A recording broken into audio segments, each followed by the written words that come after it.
소화 안 될 때 소화제 사 드시죠? 좀 더 관심이 많으신 분들은 평상시 소화효소제를 꾸준히 드시기도 합니다. 그런데 이렇게 돈을 쓰지 않고 소화 능력을 올리는 방법이 있다는 거 알고 계세요? 알아보기 전에 다음 문제부터 한번 풀어볼게요. 다음 사진에서 총 몇 명의 사람이 있나요? 5초 드리겠습니다. 5, 4, 3, 2, 1, 땡. 총 6명이죠. 에이, 김 약사 장난하나? 이런 걸 문제를 내다니 너무 무시하는 거 아니야? 할 수도 있는데 제가 이런 문제를 낸 이유가 있습니다. 여러분은 사진 속의 사람을 셀 때 어떻게 세셨나요? 사람이라는 형체를 한 덩어리로 보고 하나, 둘 이렇게 세셨을 겁니다. 그런데 어떤 사람이 저에게 이렇게 말합니다. 약사님, 저 좋은 방법이 떠올랐어요. 사람의 다리는 2개잖아요. 그러니까 다리 개수를 세어서 2로 나누면 사람 수가 나와요.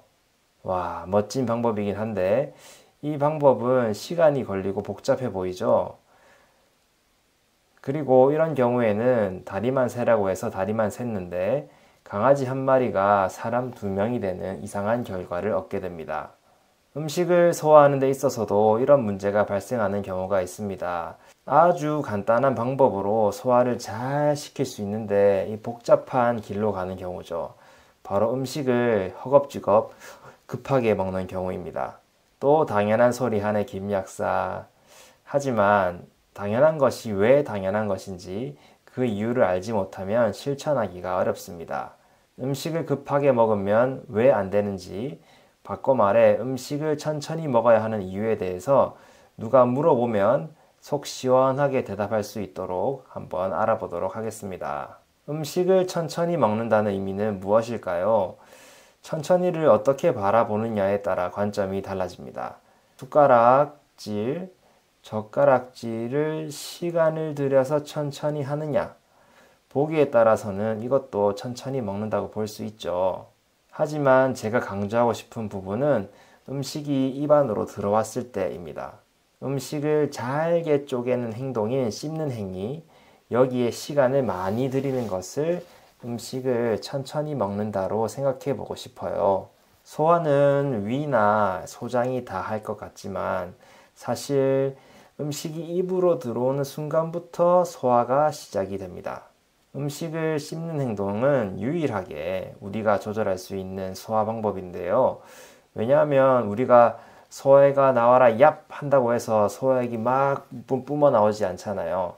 체했을 때 좀 내려가라 얍 한다고 체한 것이 쑥 내려가지 않습니다. 더욱이 위장을 우리 생각대로 우리 마음대로 조절하거나 움직이거나 할 수 없어요. 하지만 이렇게 씹는 행동은 우리가 조절할 수 있죠. 덜 씹고 싶으면 덜 씹을 수 있고 많이 씹고 싶으면 많이 씹을 수 있습니다. 그래서 음식을 씹는 행동은 우리가 의식적으로 조절할 수 있다는 점에서 굉장한 장점을 가지고 있습니다. 그러면 음식을 오래 씹어서 음식물을 잘게 쪼개면 어디가 좋으냐?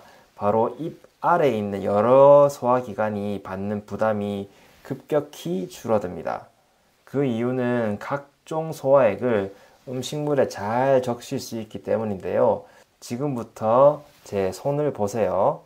자, 음식물의 형태가 이렇게 손바닥 2개가 딱 붙어서 이 손바닥 사이에는 아무것도 지나갈 수 없다라고 가정을 한번 해봅시다.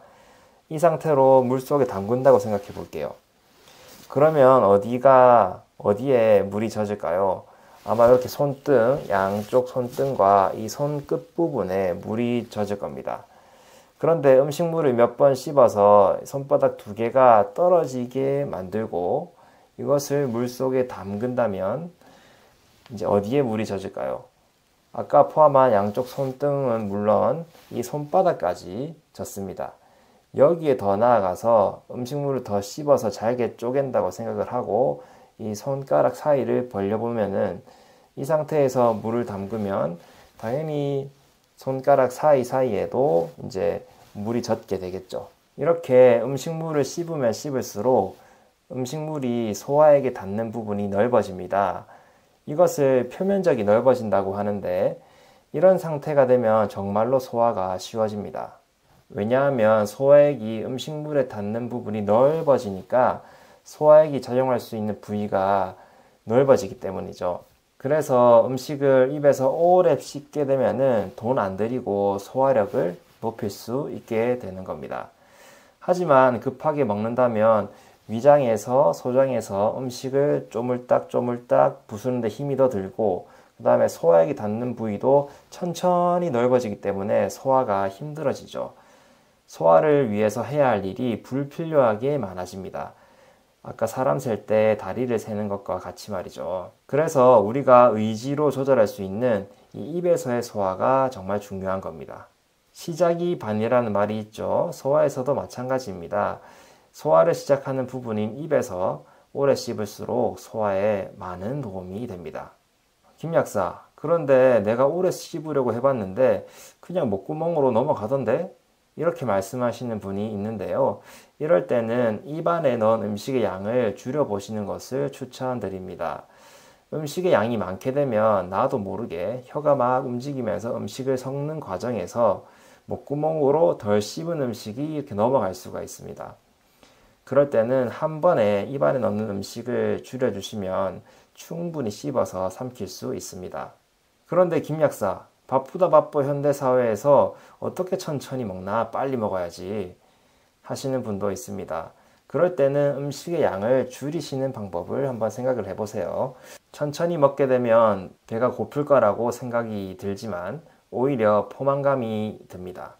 그리고 적은 칼로리를 먹게 되니까 체중 관리에도 도움이 되겠죠. 이번 영상에서는 소화제, 영양제에 돈을 들이지 않고 소화력을 올리는 방법에 대해서 알아보았습니다. 꼭꼭 씹어서 여러분의 것으로 잘 만드시길 바랍니다. 그럼 다음에 또 좋은 내용으로 찾아뵙도록 하겠습니다. 다음에 또 봐요. 약속!